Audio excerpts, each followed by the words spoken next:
आज का इस सेशन का टास्क ये है कि मुझे HTTP का एक लेक्चर फिनिश करना है along with notes.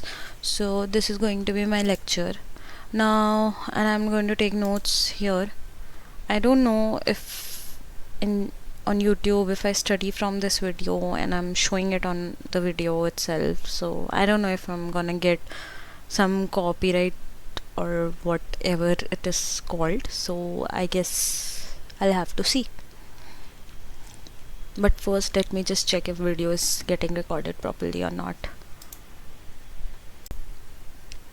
Okay, record तो हो रहा है properly.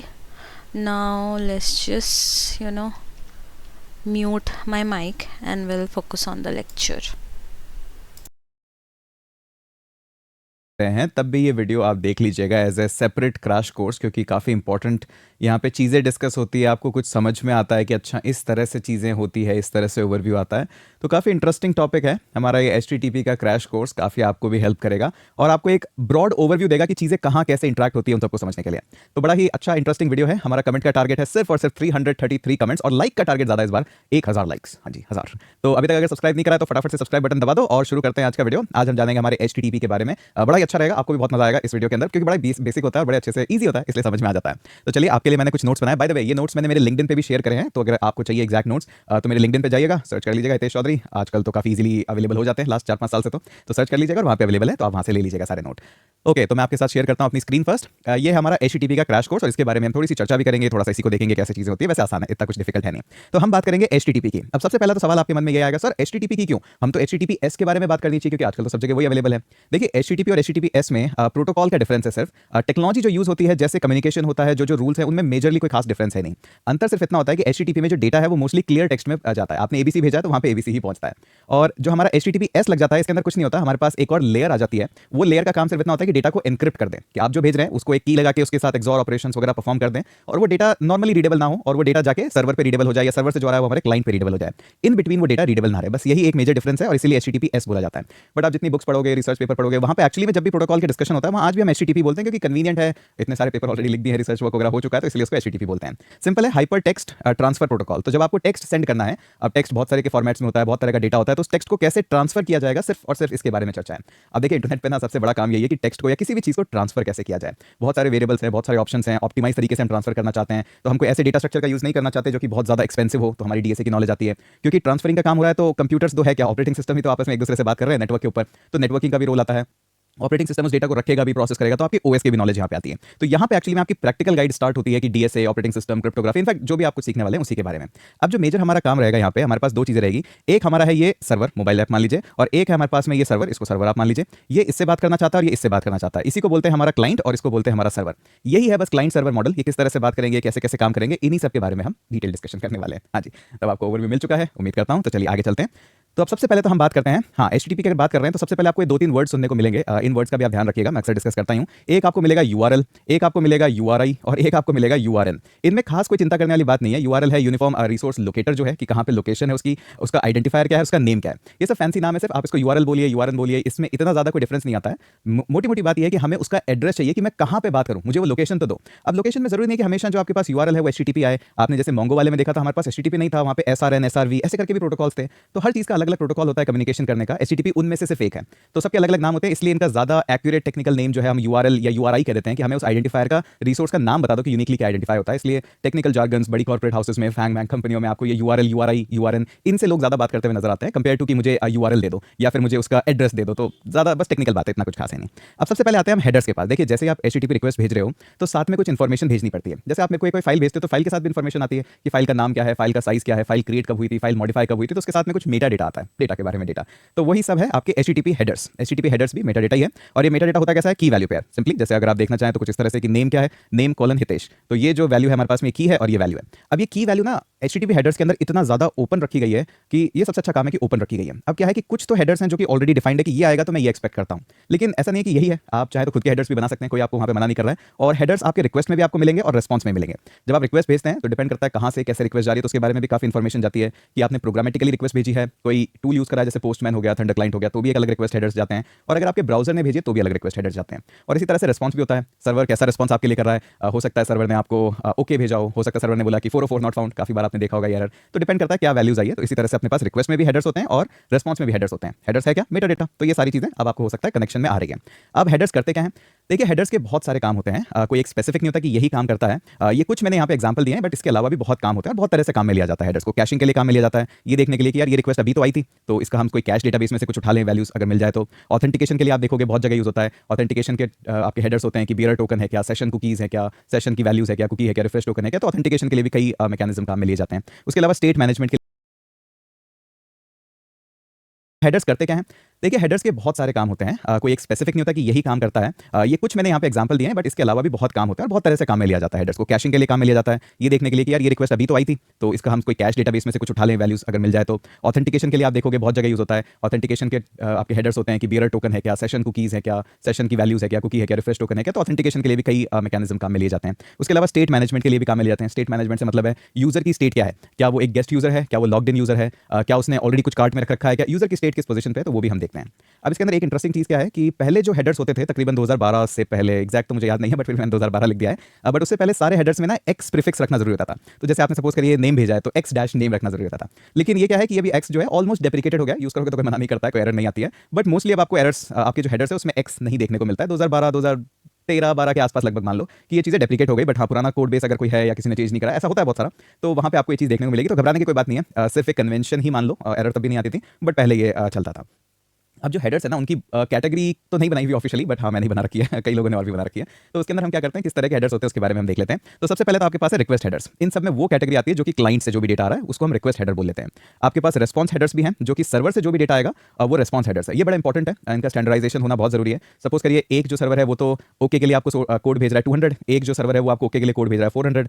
तो ऑब्वियसली बात है, ये तो स्टैंडर्ड प्रैक्टिस नहीं हुई और स्टैंडर्ड कोड भी नहीं हुआ है। तो कुछ कन्वेंशन है जो हम लेते हैं। वैसे तो आपको कोई मना नहीं कर रहा है, आप 400 कोड भेज के भी या 404 कोड भेज के भी डेटा भेज सकते हो, बट अच्छी बात नहीं है, स्टैंडर्ड प्रैक्टिस नहीं है, तो मना ही कुछ नहीं है, बट हाँ स्टैंडर्ड प्रैक्टिस नहीं है। उसके अलावा आपके रिप्रेजेंटेशन हेडर्स भी होते हैं, जो आपको ये बताते हैं कि डेटा आपका किस एनकोडिंग में है, क्या किस कंप्रेशन में है। कई जाके आगे जाके आप कुछ ऐसी एप्लीकेशन हैंडल करोगे, स्पेशली मोबाइल ऐप्स में आप हैंडल करोगे, जहां पे डेटा आपका कई कंप्रेस्ड फॉर्मेट में आता है, जीजिप में आता है, तो उसको एक्सट्रैक्ट करना पड़ता है पहले और फिर उसको रिप्रेजेंटेशन करना पड़ता है। ग्राफ चार्ट अगर आप यूज करेंगे कभी आगे जाके कुछ एप्लीकेशंस बनाएंगे, तो वहां पे इस तरह के काम होते हैं। अब जो एप्लीकेशंस हैं जैसे जीरोदा हो गया या फिर आपका रेजर पे हो गया, वहां पे ग्राफ चार्ट का बहुत काम होता है। तो उस तरह में डेटा ज्यादातर हम कंप्रेस फॉर्मेट में भेजते हैं, क्योंकि नेटवर्क की एक लिमिट है कि इतना ही डेटा भेज सकती है, वरना लैग आने लगते हैं। तो उस केस में हम रिप्रेजेंटेशन हेडर्स का यूज करके और उसकी एनकोडिंग क्या है, उसका कंप्रेशन क्या है, ये सब देख लेते हैं। अभी सब इन सब के बारे में जान लो, इन्फॉर्मेशन इतना हम काम में नहीं लेंगे, बट नॉलेज तो होनी चाहिए ना। ऐसे डिस्कशन चाय और कोड पे तो होते हैं, क्योंकि यहाँ पे ना जल्दीबाजी नहीं है मेरे को कि अरे ये खत्म करना है वीडियो इतनी देर में, तो आराम से चलो कि मैं भी बातें करता हूँ और आपको भी उम्मीद है मजा आता होगा। कमेंट्स में बताइएगा, आता है ना मजा इन चीज़ों में। उसके अलावा आपके पास पेलोड हेडर्स भी होते हैं। देखिए, पेलोड ना फैंसी नाम है सिर्फ डेटा के लिए, तो हाँ इंग्लिश में कई बार इसको पेलोड बोलते हैं। पेलोड कुछ भी नहीं है, बस एक डेटा, जो भी आपको डेटा भेजना है, जैसे आपको किसी की अंडरस्कोर आईडी भेजनी है या फिर नॉर्मली आपको किसी का आईडी भेजना है या फिर आपको ईमेल भेजना है, तो कॉलन लगा के डेटा बस भर दीजिए और बस वही पेलोड होता है। कुछ नहीं, फैंसी नाम है। अच्छा, इतने ही टाइप के हेडर्स होते हैं क्या? नहीं, सबके अलग अलग कैटेगराइजेशन है। आप डिपेंड करता है कौन सी बुक पढ़ रहे हो, कौन से यूट्यूबर से पढ़ रहे हो। इस तरह के आपको कई और भी मिलेंगे। जैसे कुछ लोग बोलेंगे कि नहीं सिक्योरिटी के भी हेडर्स होते हैं, तो हाँ जी, बहुत तरह के हेडर्स होते हैं। बात ये मेटा डेटा है, कई तरह का हो सकता है, तो इतना ही है। अब मैंने कुछ मोस्ट कॉमन आपके लिए हेडर्स यहाँ पे लिख रखे हैं, तो थोड़ा सा इन पे भी चर्चा कर लेते हैं, तो आपको भी थोड़ा सा आइडिया लग जाएगा किस तरह के होते हैं। सबसे पहला जो मोस्ट कॉमन आप देखोगे वो देखोगे एक्सेप्ट टाइप का मेटा डेटा। ये सिर्फ ये बताता है कि मैं किस टाइप का डेटा एक्सेप्ट करने वाला हूँ, मोस्टली सर्वर्स पे होता है। तो आपको ये सबसे कॉमन दिखेगा आज की डेट में एप्लीकेशन/जेसन, यानी कि मैं जेसन का डेटा एक्सेप्ट करता हूँ। बट ऐसा नहीं है, आपको और भी फॉर्मेट्स होते हैं जो एक्सेप्ट आप कर सकते हैं, जैसे टेक्स्ट/HTML। तो हाँ, HTML का डेटा भी डायरेक्टली आप सेंड कर सकते हो। बट आज की डेट में मोस्ट कॉमन APIs ही बनती है, तो इसलिए आपको ये वर्ड सबसे ज़्यादा दिखेगा। बट ऐसा नहीं है कि ये कुछ स्टैंडर्डाइज्ड हेडर्स हैं, तो ये आपको मिलेंगे। तो एप्लीकेशन जेसन आपको सबसे ज़्यादा मिलेगा। इसके अलावा आपको एक यूजर एजेंट नाम का भी मेटा डेटा मिलता है या फिर हेडर्स मिलते हैं। ये सिर्फ ये बताता है कि कौन, इसलिए आपको ये वर्ड सबसे ज़्यादा दिखेगा। बट ऐसा नहीं है कि ये HTML। तो हाँ, HTML का डेटा भी डायरेक्टली आप सेंड कर सकते हो। बट आज की डेट में मोस्ट कॉमन APIs ही बनती है, तो इसलिए आपको ये वर्ड सबसे ज़्यादा दिखेगा। बट ऐसा नहीं है कि ये कुछ स्टैंडर्डाइज्ड हेडर्स हैं, तो ये आपको मिलेंगे। तो एप्लीकेशन जेसन आपको सबसे ज़्यादा मिलेगा। इसके अलावा आपको एक यूजर एजेंट नाम का भी मेटा डेटा मिलता है या फिर हेडर्स मिलते हैं। ये सिर्फ ये बताता है कि कौन सी एप्लीकेशन से रिक्वेस्ट आई है, पोस्टमैन से आई है या फिर कोई आपके ब्राउज़र ने रिक्वेस्ट भेजी है, तो ब्राउज़र कौन सा था, कौन सा इंजन सपोर्ट कर रहा था, गेको इंजन का ब्राउज़र था या फिर कोई सफारी था, या कौन से ऑपरेटिंग सिस्टम से है। तो काफ़ी यूज़र एजेंट के अंदर आपको काफ़ी इन्फॉर्मेशन मिल जाती है यूज़र की। तभी तो आप देखते हैं कि कुछ एप्लीकेशंस या कुछ वेबसाइट्स को आप विजिट करते हैं तो ऑटोमेटिकली आपको एक पॉपअप दे देती है कि आप हमारी ऐप यूज़ करिए। वो सब यूज़र एजेंट से निकाला जाता है कि हमारे ब्राउज़र से आ रहा है, हमारी ऐप भी है, तो अगर मोबाइल ब्राउज़र से डेटा आ रहा है तो ऑब्वियसली बात है यूज़र को चलो सजेस्ट कर देते हैं कि हमारी ऐप डाउनलोड कर लो। तो ये सारा काम यहीं से होता है। उसके बाद ऑथराइजेशन, ये सबसे कॉमनली यूज्ड है अगर आप फ्रंट एंड में काम कर रहे हैं, तो ऑथराइजेशन हेडर्स हमें भेजने होते हैं। सबसे जो कॉमन आप यहाँ पे देखोगे वो देखोगे कुछ इस तरह से कि आपके पास लिखा होता है बियरर और फिर यहाँ पे एक लॉन्ग लाइन होती है कोड की। ये कुछ नहीं होता, बियरर टोकन जब हम भेजते हैं JWT स्टाइल में, JWT टोकन तो इसी तरह से भेजते हैं कि पहले कीवर्ड लगाया जाता है बियरर, उसके बाद एक स्पेस और उसके बाद JWT टोकन। ये हम करेंगे भी आगे। तो ऑथराइजेशन टोकन्स आपको इस तरह से भेजे जाते हैं। कंटेंट टाइप, इमेजेस भेज रहे हो, PDF भेज रहे हो, क्या भेज रहे हो, वो सब उसी में देखा जाता है। कुकीज़ तो कुकीज़ है, कुछ नहीं। की वैल्यू पेयर से फर्दर डाउन, कुकीज़ इस तरह से अपने पास एक फर्दर ऑब्जेक्ट है जहाँ पे और वैल्यूज़ है कि ये वाला यूनिक कोड है, इतने टाइम तक की कुकी रहेगी, इतने टाइम। कुकीज़ है, कुछ नहीं। की वैल्यू पेयर से फर्दर डाउन, कुकीज़ इस तरह से अपने पास एक फर्दर ऑब्जेक्ट टोकन, ये हम करेंगे भी आगे। तो ऑथराइजेशन टोकन्स आपको इस तरह से भेजे जाते हैं। कंटेंट टाइप, इमेजेस भेज रहे हो, PDF भेज रहे हो, क्या भेज रहे हो, वो सब उसी में देखा जाता है। कुकीज़ तो कुकीज़ है, कुछ नहीं। की वैल्यू पेयर से फर्दर डाउन, कुकीज़ इस तरह से अपने पास एक फर्दर ऑब्जेक्ट है जहाँ पे और वैल्यूज़ है कि ये वाला यूनिक कोड है, इतने टाइम तक की कुकी रहेगी, इतने टाइम तक हम यूज़र को लॉग इन रखेंगे। तो ये सब इन्फॉर्मेशन कुकीज़ में भेजी जाती है। कुकीज़ के बारे में भी हम पढ़ेंगे और भी देखेंगे डिटेल। कैश कंट्रोल है कि डेटा कब एक्सपायर कर दूं, अगर डेटा नेटवर्क में रहना चाह रहा है तो 3600 सेकेंड्स बाद उसको एक्सपायर करूं, क्या करूं, तो ये कैश कंट्रोल भी हम कर लेते हैं सर्वर से। ये तो है आपके बेसिक। उसके अलावा कुछ हेडर्स है जो आपको प्रोडक्शन ग्रेड ऐप्स में तो दिखेंगे कई स्टैंडर्ड कंपनियों में, बट कई बार नहीं भी काम में लेते हैं। एक तो आपके कोर्स के हेडर्स हैं और कुछ सिक्योरिटी के हेडर्स हैं। अब ये हेडर्स अपने आप में कुछ नहीं करते हैं, ये सिर्फ आपकी इंटरनल पॉलिसीज़ होती है कंपनी की कि हम क्या क्या ओरिजिन्स अलाउ करने वाले हैं, मतलब कहाँ कहाँ से रिक्वेस्ट आ सकती है अपनी एप्लीकेशन पे। आप हमारी वेबसाइट अलाउ कर रहे हैं, हम हमारी ऐप अलाउ कर रहे हैं, ऐसे डायरेक्टली अलाउ नहीं कर रहे हैं। जैसे ट्विटर पे आपने देखा होगा आजकल स्क्रैपिंग वगैरह अलाउ नहीं है, तो हाँ उन्होंने वो सब ओरिजिन्स वगैरह ये सब कोर्स अलाउ डिसअलाउ इस तरह से कर रखा है कि कौन कौन से क्रेडेंशियल्स अलाउ है, कौन कौन से मेथड्स अलाउ है, हम गेट अलाउ करते हैं, पोस्ट अलाउ नहीं करते हैं। सिक्योरिटी पॉलिसीज़ भी होती है कि एक्सेस प्रोटेक्शन, सिक्योरिटी पॉलिसीज़। ये सिर्फ हेडर इन्फॉर्मेशन है, इनसे क्या होगा वो कुछ नहीं होता है, ऑटोमेटिक कुछ नहीं होता है। आपको ही डिफाइन करना पड़ता है, आपको ही वहाँ पे कोड लिखना पड़ता है कि अच्छा ये अलाउ कर रखा है मैंने मेरी एप्लीकेशन में, ये मेटा डेटा है इसलिए मैं ये काम कर दूँगा। ऑटोमेटिक कुछ नहीं होता है, ठीक है। तो ये तो हो गया आपका बेसिक इसके बारे में। अब थोड़ा सा हम मेथड्स के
ठीक है।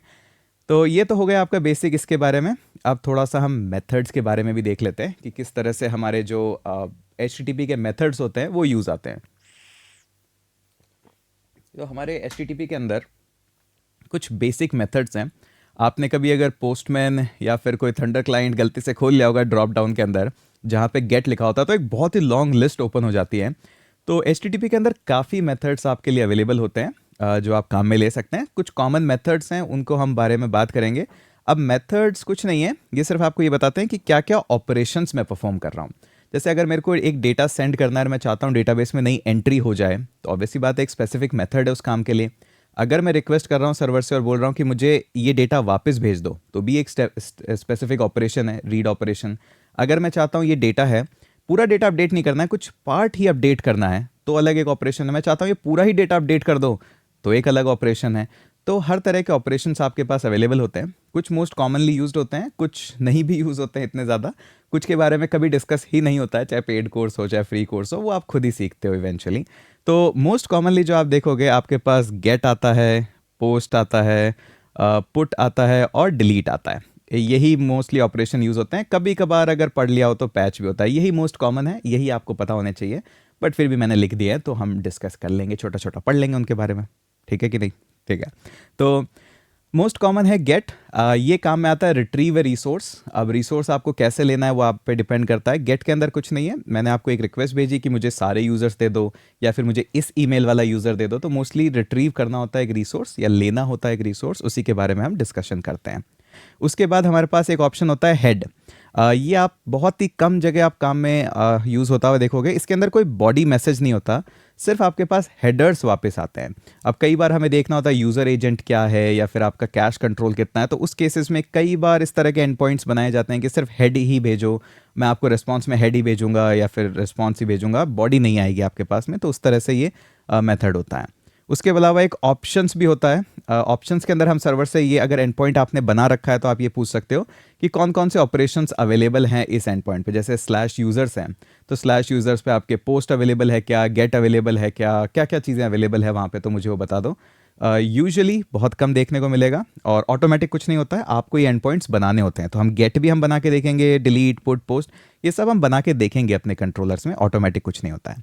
इसके अलावा आपका एक ट्रेस मेथड भी होता है, ज़्यादातर डिबगिंग के यूज़ में आता है। ये कुछ नहीं करता, लूप बैक देता है, मतलब आपने जो भी रिक्वेस्ट भेजी है वहाँ से बस आपको रिस्पॉन्स भेज देता है, कुछ करता नहीं है ज़्यादा। अब इसमें क्या होता है, कई बार आपका जो रिसोर्स है वो कई बार प्रॉक्सीज़ के पीछे होता है, 2-3। तो कौन कौन सी प्रॉक्सीज से रिक्वेस्ट जा रही है, कौन कौन सी प्रॉक्सीज से होते हुए रिक्वेस्ट आ रही है, उनके बारे में अगर हमें डिबगिंग करना है कि मुझे रिस्पॉन्स टाइमली नहीं मिल रहा है, ज़्यादा टाइम लग रहा है, हॉपिंग बहुत ज़्यादा हो रही है, नेटवर्किंग के कॉन्सेप्ट्स हैं ये सारे, तो उस केस में हम ट्रेस को यूज़ कर लेते हैं। आप कम ही देखोगे इसका यूज़, बट हाँ यूज़ होता है। डिलीट ऑब्वियस सी बात है, इसके बारे में तो क्या ही ज़्यादा बात करनी। रिमूव ए रिसोर्स, तो सीधा बस रिमूव कर देते हैं हम रिसोर्सेज को। और पुट, अच्छा पुट और पैच ये दो आपको काफ़ी बार दिखेंगे। पुट क्या करता है, रिप्लेस करता है रिसोर्सेज को, मतलब एडिटिंग तो नहीं बोल सकते, बट हाँ आपका कोई ईमेल आईडी से वहाँ पे रिसोर्स रखा हुआ, मैं चाहता हूँ पूरा ही ऑब्जेक्ट रिप्लेस हो जाए, तो उस केसेस में ज़्यादातर पुट यूज़ करते हैं। पैच के अंदर हम क्या करते हैं, सिर्फ उस रिसोर्स का एक पर्टिकुलर पार्ट हम एडिट करते हैं कि बाकी रिसोर्स तो एज इट इज रहने दो, ये पर्टिकुलर चीज़ें हैं जो मैं चेंज करना चाहता हूँ। तो कई बार देखेंगे आप पुट यूज़ होता है, कई बार पैच, सिचुएशन क्या है डिपेंड करता है। पोस्ट सबसे कॉमन आपको दिखेगा, जितना कॉमन गेट है उससे भी ज़्यादा ही कहूँगा कॉमन हमारा पोस्ट है। कुछ नहीं करता, रिसोर्स के साथ इंटरेक्ट करता है, मोस्टली आपकी वैल्यूज़ को ऐड करता है, नया यूज़र ऐड कर दो, नया प्रोडक्ट ऐड कर दो, नई कैटेगरी ऐड कर दो, तो ये कुछ मेथड है। क्या इतने ही मेथड होते हैं? नहीं जी, और भी बहुत कहानी है, और भी कुछ मेथड्स हो सकते हैं। सबसे इजी काम ये है कि पोस्टमैन अच्छा एक टूल है, आप चाहें तो थंडर क्लाइंट यूज़ कर लेना, आपका जो मन करे। मैं मोस्ट कॉमनली पोस्टमैन ही यूज़ करता हूँ। तो वहाँ पे आप गेट पे क्लिक करके देखेंगे तो आपको बहुत सारे ऑप्शन मिल जाएंगे। बाकी चैट जीपीटी वगैरह आपके पास है ही, थोड़ी सी रिसर्च आप खुद कर लेना, है कि नहीं। चलिए आगे चलते हैं। इसके बाद आपके स्टेटस कोड, ये बड़ा ही एक स्टैंडर्डाइज्ड अप्रोच है स्टेटस कोड का। ये कई बार इंटरव्यूज़ में भी पूछा जाता है, बट एज अगर आप अच्छे डेवलपर बन रहे हो, बैक एंड डेवलपर, तो आपको स्टेटस कोड का बेसिक ओवरव्यू तो पता ही होना चाहिए। एग्जैक्ट रटने की कोई ज़रूरत नहीं होती है कि मुझे ये याद ही करना है, बट एक बेसिक ओवरव्यू आपको होना चाहिए। ये 1 जो XX लिख रखा है, इसका मतलब ये है कि 2 डिजिट और हम यूज़ करते हैं, जैसे 101 यूज़ कर सकते हो, या फिर आप 104 यूज़ कर लो, या 110 यूज़ कर लो, या 199 यूज़ कर लो। तो इस तरह से रेंज आपके पास अवेलेबल है। तो ये 1 वाली जो रेंज है ये ज़्यादातर इन्फॉर्मेशन के लिए यूज़ की जाती है कि सिर्फ मुझे कुछ इन्फॉर्मेशन पास करनी है यूज़र को। 2 वाली जो रेंज है हम सक्सेस के लिए यूज़ करते हैं कि आपने जो डेटा भेजा वो सक्सेसफुली मेरे को रिसीव हो गया है, प्लस जो आप ऑपरेशन करना चाहते थे वो सक्सेसफुली कंप्लीट हो गया है, जो भी आप करना चाहते थे। 3 जो आपका पूरा जो लाइनअप है ये यूज़ होता है रीडायरेक्शन के लिए, कि जो भी आप रिसोर्स देखना चाह रहे थे वो अब रिमूव हो गया है, कहीं और मूव हो गया है, टेम्परेली हुआ है, परमानेंट हुआ है, वो डिफरेंट करता है अलग अलग सिचुएशन पे, बट हाँ रीडायरेक्शन के लिए यूज़ होता है कि आप जो यूआरएल देख रहे हो या फिर आप जो मेथड एक्सेस करने की कोशिश कर रहे हो वो रिमूव हो गया है यहाँ से और कहीं और चला गया है। 4 वाला जो है वो ज़्यादातर क्लाइंट एरर के लिए यूज़ होता है। जैसे सपोज करिए एक क्लाइंट ने लॉगिन करने की कोशिश करी, या फिर कोई ऑपरेशन करने की कोशिश कर रहा है और अपना टोकन नहीं भेजा या पासवर्ड सही नहीं भेजा, तो मोटी मोटी बात है क्लाइंट से इन्फॉर्मेशन सही से नहीं आई है। तो अगर क्लाइंट का कोई एरर है तो हम ज़्यादातर 400 एरर के साथ ही उसको रिटर्न करते हैं कि सपोज़ करिए आपने पासवर्ड गलत भेजा है या इमेज का साइज़ गलत भेज दिया है, इमेज का रेजोल्यूशन गलत है, तो ये सारी चीज़ें अगर क्लाइंट की तरफ से कुछ मिस्टेक आ रही है तो हम ज़्यादातर 4 वाला यूज़ करते हैं। 401 404 भी आपने कई बार देखा होगा, तो इस तरह से यूज़ होता है। 500 एरर्स ज़्यादातर सर्वर एरर्स में यूज़ की जाती है। जैसे सपोज़ करिए क्लाइंट ने तो सही से इमेज भेज दी, हमने एपीआई कॉल करा और इमेज अपलोड करने की कोशिश करी, नेटवर्क ब्रेक हो गया, नेटवर्क में ट्रैफिक ज़्यादा है, कंजेशन ज़्यादा है और इमेज अपलोड नहीं हो पाई किसी कारण से, तो हमारी गलती है क्लाइंट ने तो सही से भेज दी थी, तो उस केस में हम 500 एरर भेज देते हैं। 500 जो भी हो, 501 503 जो भी आपने डिसाइड कर रखा है कंपनी के अंदर, तो आप कह देते हो कि ठीक है, क्लाइंट सर्वर की तरफ से एरर आई है, प्लीज़ रीट्राई कर लीजिए इसको। कुछ मैंने कॉमन लिख रखे हैं बट ये कोई ज़रूरी नहीं है, हर कंपनी के अलग अलग स्टैंडर्ड्स होते हैं। जैसे 100 के अंदर कंटिन्यू यूज़ करते हैं, 102 के अंदर प्रोसेसिंग। हो सकता है ज़्यादा डेटा भेजा हो आपने और टाइम लग रहा हो, तो मैं चाहता हूँ कि 3 सेकंड बाद यूज़र को अपने आप एक रिस्पॉन्स तो भेज दूँ कि यार प्रोसेसिंग हो रहा है डेटा, आप थोड़ा सा इंतज़ार कर लो। 200 आपके मोस्टली ओके के लिए यूज़ होता है, बहुत ही स्टैंडर्ड है। 201 सक्सेसफुली रिसोर्स अगर क्रिएट हो गया है, जो भी आप ऐड करना चाहते थे डेटाबेस में। 202 के अंदर कि आपको सिर्फ मुझे ये नहीं भेजना है कि ये देखो ये क्रिएट हो गया, आपने जो डेटा भेजा मैंने एक्सेप्ट कर लिया, बस बात खत्म। 307 308 आपके टेम्प्रेरी और परमानेंट रीडायरेक्शन के लिए यूज़ आती है, बट ज़रूरी नहीं, अगर आपने 309 भी लिख दिया तो सच कोई दिक्कत वाली बात नहीं है। बट क्या स्टैंडर्ड्स हैं, ये मोस्टली स्टैंडर्ड्स हैं। आपकी कंपनी अगर अलग यूज़ करती है तो कोई दिक्कत नहीं है, अलग यूज़ करिए। 400 आपको बैड रिक्वेस्ट के लिए, 401 आपकी अनऑथराइज्ड रिक्वेस्ट के लिए कि आप ऑथराइज्ड ही नहीं उस काम को करने के लिए, लॉगिन तो हो बट ऑथराइज नहीं है उस काम को करने के लिए। 402 मोस्टली पेमेंट रिलेटेड रिक्वेस्ट के लिए यूज़ की जाती है। 404 तो आपने देखी होगी, नॉट फाउंड करके बहुत ज़्यादा रिक्वेस्ट आती है कि क्लाइंट ने ऐसा रिसोर्स एक्सेस कर लिया है जो कि अवेलेबल ही नहीं है, तो क्लाइंट की गलती है, तो हम ज़्यादातर 404 भेजते हैं इसमें। 500 इंटरनल सर्वर एरर भी आपने कई बार देखी होगी, AWS वगैरह डाउन हो जाते हैं कई बार, तो उस तरह के आउटेज के अंदर आपने 500 टाइप की एरर देखी होगी, 500 505 504 तरह की गेटवे टाइम आउट, तो इस तरह के एरर्स आपने देखी होगी। तो यही बेसिक है। तो ये जो पूरा है, ये आपका एक पूरा बेसिक मैंने आपको ओवरव्यू दे दिया है कि किस तरह से HTTP आपके काम होते हैं। अब ये जो सारी चीज़ें हैं ना, ये स्टैंडर्डाइजेशन है कि किस तरह से स्टैंडर्ड अप्रोच की जाती है। अब इसका बैक एंड से कहाँ रिलेशन है, कहाँ नहीं है, ये तो अपने आप में एक चर्चा का विषय है, बट मैं मानता हूँ कि जब आप कंट्रोलर्स लिखने जा रहे हैं उससे पहले आपको ये थोड़ा सा एक आइडिया ओवरव्यू होना चाहिए और आपको एक दिन निकालना चाहिए इन सब के बारे में, और जितना आप रिसोर्स ले पाओ और जितना इन्फॉर्मेशन ले पाओ उतना आपके लिए अच्छा रहेगा। यही एक डिफरेंस है कि एक अच्छे प्रोग्रामर और एक एवरेज प्रोग्रामर में जो डिफरेंस बनता है।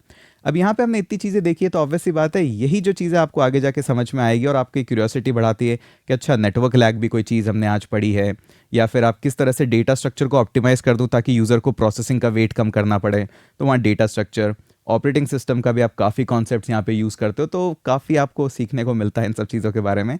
और ये वही लोग सीखते हैं जिनको इंजीनियरिंग के बारे में क्यूरियोसिटी है, जिनको सिर्फ वो इंटरव्यू क्रैक करने वाली क्यूरियोसिटी है, वो तो ऑब्वियसली बात है अलग तरह की जर्नी पे निकलते हैं। बट ठीक है, उम्मीद करता हूँ आपको ये वीडियो काफ़ी अच्छा लगा होगा। अगर नोट्स चाहिए हो तो मेरे लिंक्डइन पे मैंने ऑलरेडी शेयर कर रखे हैं, और मैंने व्हाट्सएप मेरा जो ग्रुप है वहाँ पे भी मैं शेयर कर देता हूँ इस तरह के नोट्स वगैरह, कि ये रहा लिंक, आप चाहे तो।